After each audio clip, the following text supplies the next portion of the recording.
Hi guys, welcome back to Keto Kitchen Chaos with Jackie. I hope you're having a great day.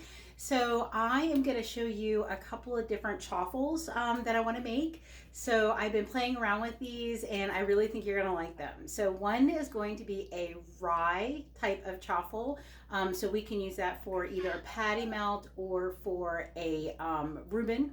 And then the other one is going to be a Mexican style chaffle that we can use as tacos, tostados. Actually, what I'm going to do with that, pardon Sophie, hold on. Oh, we got a whiner. Okay, so the other one, the Mexican chaffle, we're actually going to use that one tonight because I'm going to cook up some burgers with some taco seasoning on them. And then that queso cheese that I made, I'll post a link to that one up here so you can check that one out again if you haven't. We're going to pour that over top of it. And I think it's just going to be delicious. So come and join me. We're going to get everything set up. Sophie, I got to get the Sophie hairs off of me now so we don't have them in our food.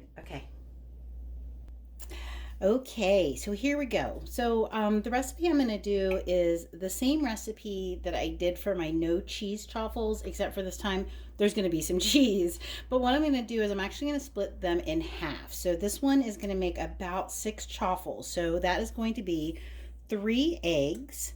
We have 3 tablespoons of mayonnaise, 1 tablespoon of coconut flour, and 1/4 teaspoon of baking powder. To that, we are going to add about 1 teaspoon to 2 teaspoons of caraway seeds, a pinch of garlic and onion powder, and then we're also going to be using some Swiss cheese. All right, let's go ahead and get this started and start mixing our ingredients.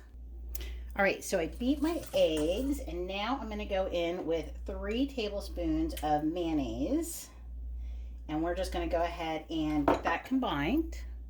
Or just beat that until it's well combined, and then we're going to add our tablespoon of coconut flour and our 1/4 teaspoon of baking powder, and again we're just going to whisk that up.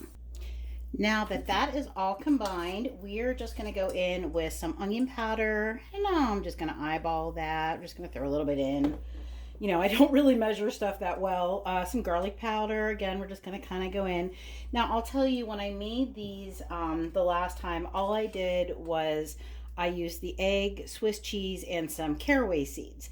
And it reminded me of rye bread. I mean, it had the flavor. It's not going to be perfect, so don't expect that it's going to be like, you know, what you're used to, but it reminded me of it.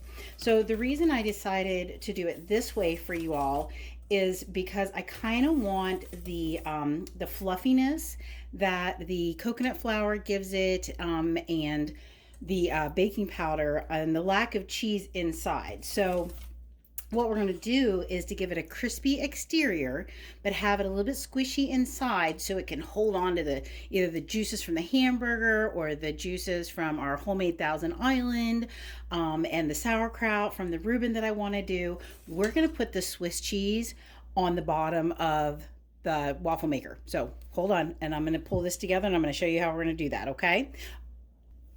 Okay, we're ready. Our dash has been preheating, so I'm going to lift that up. What I'm going to do is we're going to put a little bit of Swiss cheese here on the bottom. And again, this is going to give it more of a crispy exterior. A little bit more. And that's just some freshly grated Swiss. There's probably about a 1/2 cup there or so. So I'm going to let that go. And then I'm going to take my gravy spoon that I don't use for gravy. And we're just going to kind of ladle this on here. We want to try not to overflow.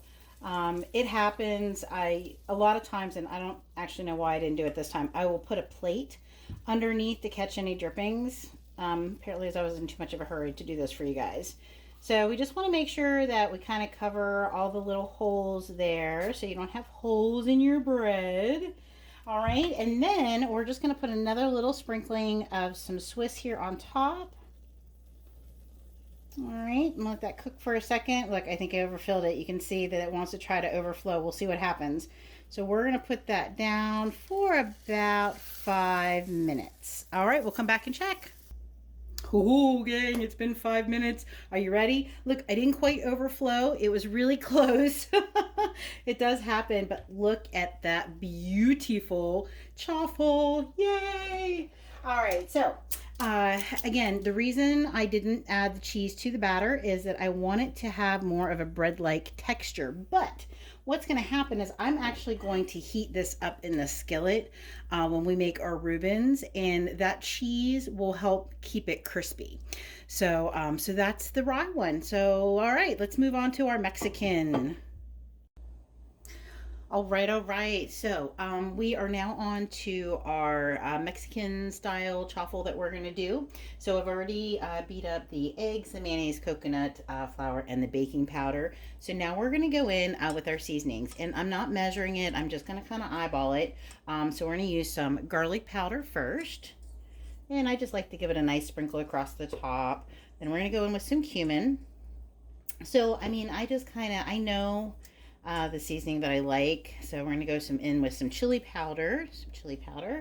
That's why I don't really measure it. So it's up to you. I mean, if you wanted to, I would say maybe a half a teaspoon of everything. This is just some, oops, sorry, that's some dried cilantro. And then the other thing I have is some jalapeno powder, and I'm only going to add a little bit because it's pretty spicy. And you know, George doesn't like things real spicy, so I don't want to hurt his little tongue. So that's the seasonings that I'm going to do for this one. So if you had some taco seasoning, maybe some homemade taco seasoning, or if you can find one without sugar, be careful of the little packages that you get at the store, because they do have added sugar and some different things. So I do try to either buy one that doesn't have it or make my own. So anyways, okay, so there we go. We had that beat up. So now I have some pepper jack cheese over here that I shredded. So we're just gonna lift up our chaffle maker. We're gonna put a little bit of cheese here at the bottom. There we go. And then we're going to try really hard not to overflow our waffle maker. Now guys, if you don't have a mini waffle maker, you can definitely do this on a full-sized waffle maker. In the other video that I have with my no cheese chaffle, that is one of the things that I showed you. So you don't have to purchase a special waffle maker if you don't want to. I love the mini dash simply because it makes it like the perfect sandwich size for me. This is just nice little round bread. I don't know, and it's just, I don't know, I like them both. All right guys, so we're gonna let that go for 4 to 5 minutes. Oh, I should probably put a little bit of, sorry, I didn't want to put my hand over there, a little bit more cheese here on top. So again, this if you can't have dairy. So like I had a lot of people who commented on my last video about they appreciated having a dairy-free chaffle option. Then you can still do this and just not add the cheese, of course. So add all your seasonings to your batter. It just won't give you that nice little crisp on the outside, but otherwise it'll still be delicious. So go ahead and give it a try. Let me know what you think. I'm going to show you this one when it's done, and then I think we'll be all set. All right, are you ready for the reveal? Here we go. Oh my gosh, it looks so good. Yummy, yummy, yummy. All right.